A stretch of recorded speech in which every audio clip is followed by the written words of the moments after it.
Team, last one of the week is Friday. Friday's work is a 12-minute AMRAP. So 12-minute AMRAP, we've got classic push, classic pull, and then a little bit of cardio just to break that up. So 12-minute AMRAP, 10 bent over row, 10 shoulder to overhead, and then we've got 50-foot shuttle run. So the bent over row, you're going to grab your backpack or your object. We're going to start from the hip. And to get to the right position, we're going to go break the knee, hinge the hips. From here, back flat, hamstrings loaded, chest facing the floor. Okay, that doesn't mean we relax into it. We still want to have some tension through our back so that it's flat. From there, we're thinking about breaking at the elbow. We're going to roll that bag into our chest. You're aiming for the bottom of your chest, just that gap in between your belly button and your sternum. But each time we're going to go from arm straight. That bag's going to touch our chest. And most importantly, we try and keep pulling our elbows in, and that torso stays nice and still. You'll move straight into 10 shoulder to overhead. It's likely going to be a push press. You're going to start similar to your front squat. We're just going to drop those elbows slightly so that we can press overhead. It's going to be a small dip.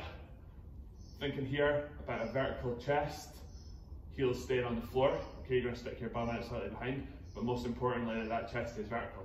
From there, you're going to drive hard with the legs. Then you're going to punch that bag out overhead in that order. Okay, drive the legs, then punch. Remember, ribcage down, bum squeezed, head through that little window. Dip drive. Make sure that your dip's nice and controlled so that bag doesn't go everywhere. But make sure again that you're using your legs and saving your shoulders. The 50-foot shuttle run isn't far and should only take you sort of 20 seconds at the absolute most. If you think about that in context, it's only actually roughly about 2 lengths to the gym.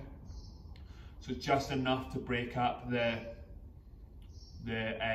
upper body push and pull. So if we've not got like a 25-foot space that we can run up and down, or even a 10-foot space we can accumulate 5 or so, you can just sub it out for maybe 20 jumping jacks or some up downs, or just something that's just going to elevate your heart rate, but just give you enough to break up that classic push and pull and give you a bit of a break from that.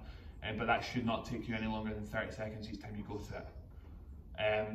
Have a good one. If your bag's heavy enough here, you should get a good little pump on to finish the week, a bit of a bro session on Friday, which is kind of nice, looking after those upper body gains.